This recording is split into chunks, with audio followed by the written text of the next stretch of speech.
세 가지만 말씀드려 볼게요. 자리도 좋고 월세도 싼데 권리금까지 없네? 여러분들 그게 여러분한테까지 올 거라고 생각하세요? 전혀 아니에요. 저는 착각하지 안녕하세요. 네, 창업의 신 이용구입니다. 자, 이번 시간에는 그 예비 창업자분들 중에서도 특히 그 초보 창업자분들에게 좀 드리고 싶은 말씀이 있어서 이번 시간에 제가 주제는 창업 실패를 확 줄이는 방법 10가지 노하우에 대해서 말씀드리겠습니다. 일단 뭐 창업에 실패하지 않는 방법은 10가지뿐만이 아니라 뭐 수십 가지, 수백 가지가 될 수 있을 텐데요.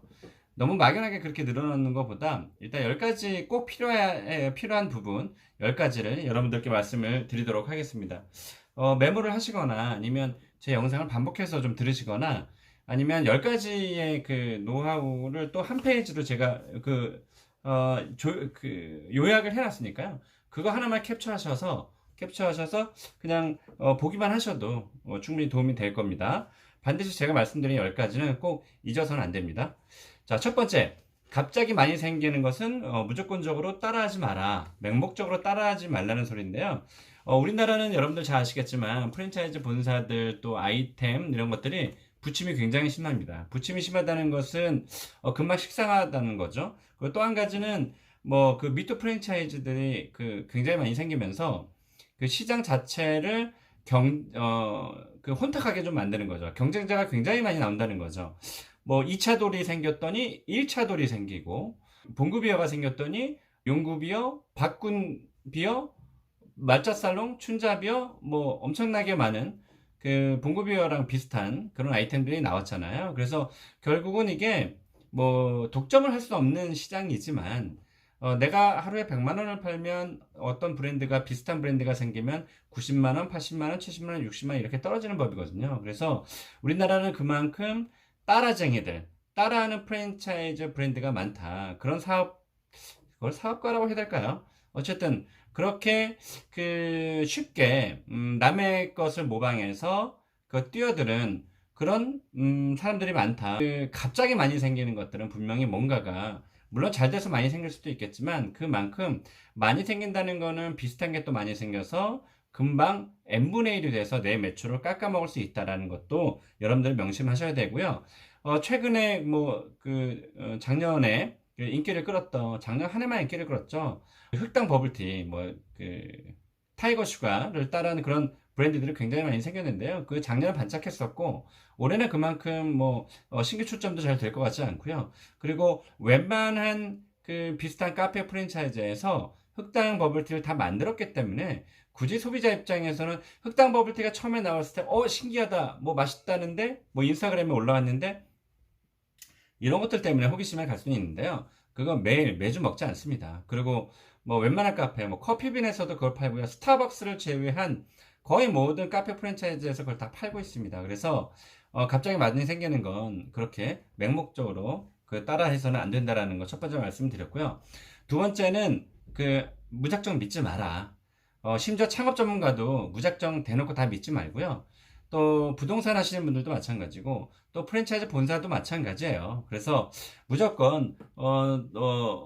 무조건적으로 믿어서는 안 되고요. 뭔가 근거가 있으면 믿어도 괜찮습니다. 근데 그 근거 없이 막연히 여기가 좋다, 이게 잘 될 거야, 이 프랜차이즈 본사는 저희 프랜차이즈 본사는 다른 프랜차이즈와 달라서요 이렇게 될 거야, 이거 다 믿지 마세요. 그만큼 근거를 가지고 오면 그걸 가지고 믿으시는 게 좋습니다. 그래서 가게를 파시는 분도 다 믿지 말고요. 또 프랜차이즈 본사도 다 믿어서는 안 되고요. 또 인테리어도 마찬가지, 모든 게 다 마찬가지예요. 그래서 누군가 정말 믿을 만한 사람이 소개를 시켜줘서 그의 좋은 실적을 갖고 있다면 그거는 믿어도 괜찮습니다만 실력이 없고 또 실적도 없고 근거가 없는 상태에서 무조건적으로 믿는다는 거는 여러분 발에 발등을 찍는 거나 마찬가지예요. 그래서 그거는 절대 조심해라. 그래서 두 번째 노하우는 무작정 믿지 말아라는 말씀 드리고요. 세 번째는 매출보다 순수익이 중요하다예요. 예를 들면 한 1년에 1억의 매출을 올리는데 실제 내 손에 쥐어지는 건 500밖에 안 돼, 1000만 원밖에 안 돼, 이러면 뭔가 문제가 있는 거죠. 아니면은 정말 오토로 돌려서 요즘에 흔히 얘기하는 내가 가지 않고 그냥 매니저가 알아서 해주고 뭐 1억 팔아서 1,000만 원 들어온다. 물론 그것도 투자가 얼마큼 했느냐에 따라서 달라지는 거겠죠. 그래서 일단 매출이 얼마 올랐는 것보다는 순수익이 얼마인지가 더 중요합니다. 그래서 반드시 출점하기 전에, 창업하기 전에 수익 분석을 꼼꼼히 한 다음에 이게 얼마 정도 매출을 올렸을 때 수익이 어느 정도 된다라는 것은 여러분들이 꼭 명심하시고 미리 수익 분석을 해 놓으셔야 됩니다. 그래서 프랜차이즈 하시는 분들은 특히나 본사에서 매출 대비해서 30% 남는다고 했는데 30%가 안 남아. 그럴 수도 있습니다.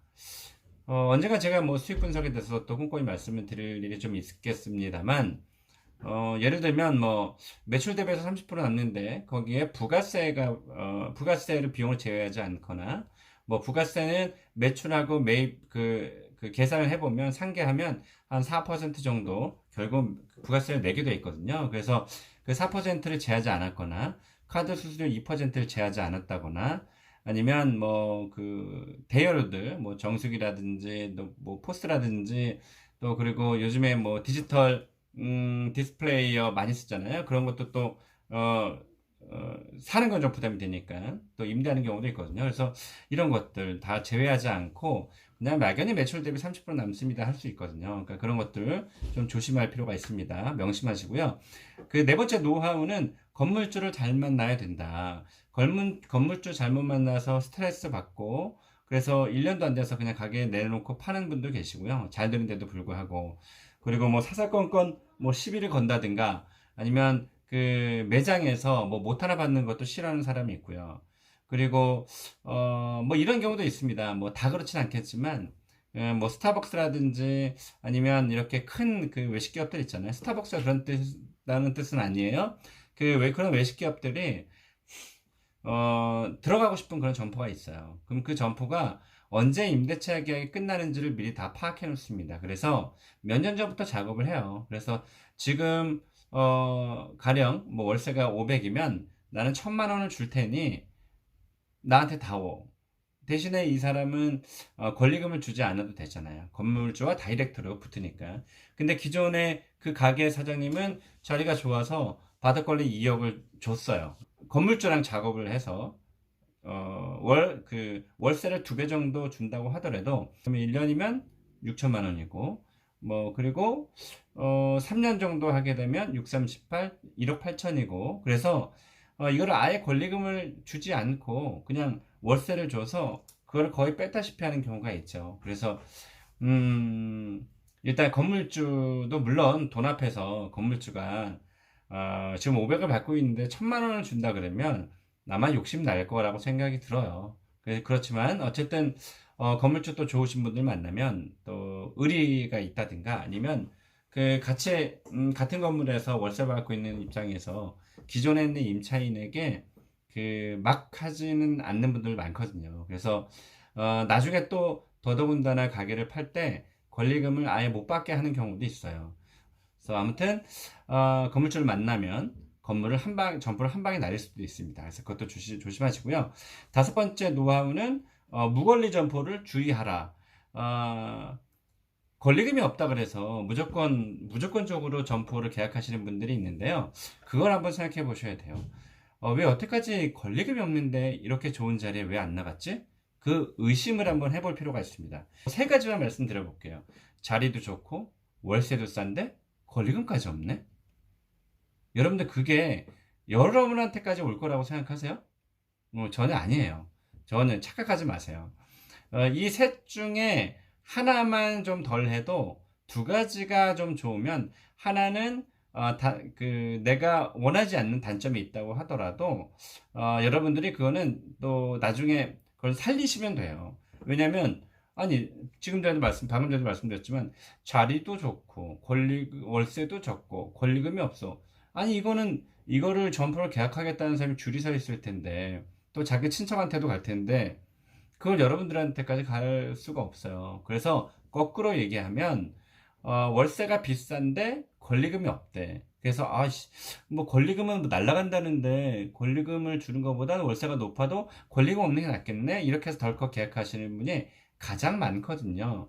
특히 강남 쪽에는 또 강남에 또 입점하고 싶어서 강남을 알아보는데 권리금이 또 뭐 다 있어요. 그래서 그 권리금 주는 거는 또 그 공중으로 날아가는 돈이라는데 권리금 줘서는 안 되는데 이렇게 아주 막연하게 그 무권리금의 맹신주의자가 있어요. 그거 그렇게 하시면 안 돼요. 가령 뭐 월세가 500이에요. 근데 권리금이 없어요.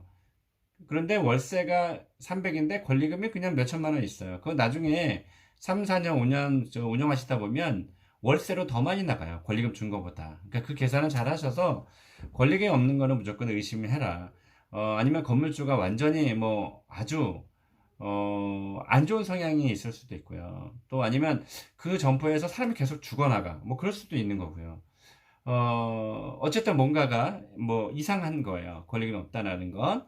그래서 권리금 없는 건 좀 주의하시는 게 좋고요. 오히려 권리금을 조금 주고, 그리고 월세 조금 저렴한 거, 목 좋은 곳이 훨씬 낫습니다. 그 명심하시고요.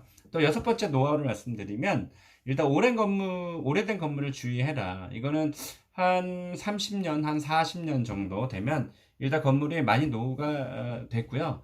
또 재건축을 이제 또 하려고 시도를 할 수 있어요. 아니면 리뉴얼을 하거나. 그래서 나중에 또 재건축을 해서 명도당할 수도 있기 때문에 일단 뭐 오래된 건물은 좀 주의하시는 게 좋고요. 자, 일곱 번째는 적어도 5년 운영이 가능한 아이템과 프랜차이즈 브랜드를 선택하라. 뭐 이 말씀 드리고 싶습니다. 물론 뭐 1, 2년밖에 안 된 프랜차이즈 뭐 그런 거는 5년 이상 운영이 될지 사실 모르죠. 의구심이 가죠. 그럴 때 이제 전문가가 좀 있으면 좋을 거고요. 제대로 된 전문가가 붙어서 좀 설명 주시면 좋을 것 같고, 아니면 좀 안정된 브랜드가 있어요. 뭐 5년, 10년 이상 한 그 프랜차이즈 브랜드 중에서 다점포율을 저는 말씀을 꼭 드리고 싶은데요. 한 사람이 두세 개, 한 가맹점주가 두세 개의 점포를 하는 경우가 있어요. 물론 그런 경우는 무조건 다 좋다고는 할 수 없습니다. 왜냐면 최근에 뭐 폭발적으로 늘어나고 있는 그런 아이템들 중에서 빨리 치고 빠지기에는 좋다라고 판단해서 두세 개 하시는 분이 있어요. 그래서 최근에 생겨났으면서 두세 개 점포를 운영한다라고 해서 다 좋은 건 아닙니다. 왜냐면 제가 특정 브랜드를 제가 말씀드리기가 좀 모호해서 말씀 못 드리는 거지만 그거는 금방 또 트렌드가 바로 꺾여버리면 오히려 세 개 운영을 했을 때 오히려 처음에 했던 그 점포에서 흑자가 나서 나머지 그 또 두세 개 만든 그 브랜드의 적자를 메꾸는 경우도 있어요. 그러니까는 오히려 튼실한 거 하나 하고 튼실한 거 다른 브랜드를 하는 게 더 나을 수도 있습니다. 그래서 어쨌든 뭔가 검증된 그런 브랜드는 뭐 두 개, 세 개씩 할 수도 있겠지만 갑자기 세 개라는 것을 두세 개 한다는 건 그만큼 또 리스크도 여러분들이 좀 아셔야 된다는 거. 자, 그리고 여덟 번째 노하우는 인터넷 창업 정보 모두 다 팩트는 아니다. 이 말씀을 좀 드리고 싶고요. 모두 다 정확하지 않다라는 뜻이고, 여러분들 그 인터넷 정보들 보시면 인터넷 뉴스들도 가짜 뉴스 많고요. 뭐 돈 받고 써주는 기사 많고 또 저도 참 깜짝 놀랐었는데 좀 유명하다고 하는 뭐 창업 전문가분들 많잖아요. 그런 유명 창업 전문가가 컬럼을 쓰는 것처럼 하면서 프랜차이즈에서 돈을 받고 마치 이게 굉장히 유명한 창업 아이템이라고 창업 브랜드라고 창업 프랜차이즈라고 유망 프랜차이즈라고 그렇게 칼럼을 쓰는 경우가 있어요. 이것도 반드시 진짜 가슴에서 우러나서 칼럼을 쓴 건지 아니면 돈을 받고 쓴 건지 그것도 여러분들이 좀 가려낼 필요가 있습니다. 그래서 인터넷 창업 정보 모두 다 정확하진 않으니까 좀 조심하셔라 라는 말씀 드리고 싶고요. 아홉 번째 노하우는 6개월의 여유 자금을 확보하라. 정말 인스타그램에서 핫하지 않고서는 내 가게가 어느 정도 안정기에 접어들 때까지는 6개월 정도의 시간이 보통 걸리거든요. 그래서 그때까지는 적자가 날 수도 있고 또 조금의 흑자만 날 수는 있어요. 그래서 6개월 정도는 여유 자금을 비축해라. 그 중에서 월세와 또 인건비 정도는 거의 고정비이기 때문에 이 6개월 정도의 그 자금은 좀 비축하는 게 좋습니다. 그리고 마지막 열 번째는 좋아하는 것보다 잘하는 것을 선택을 해야 된다라는 거 말씀드리겠습니다.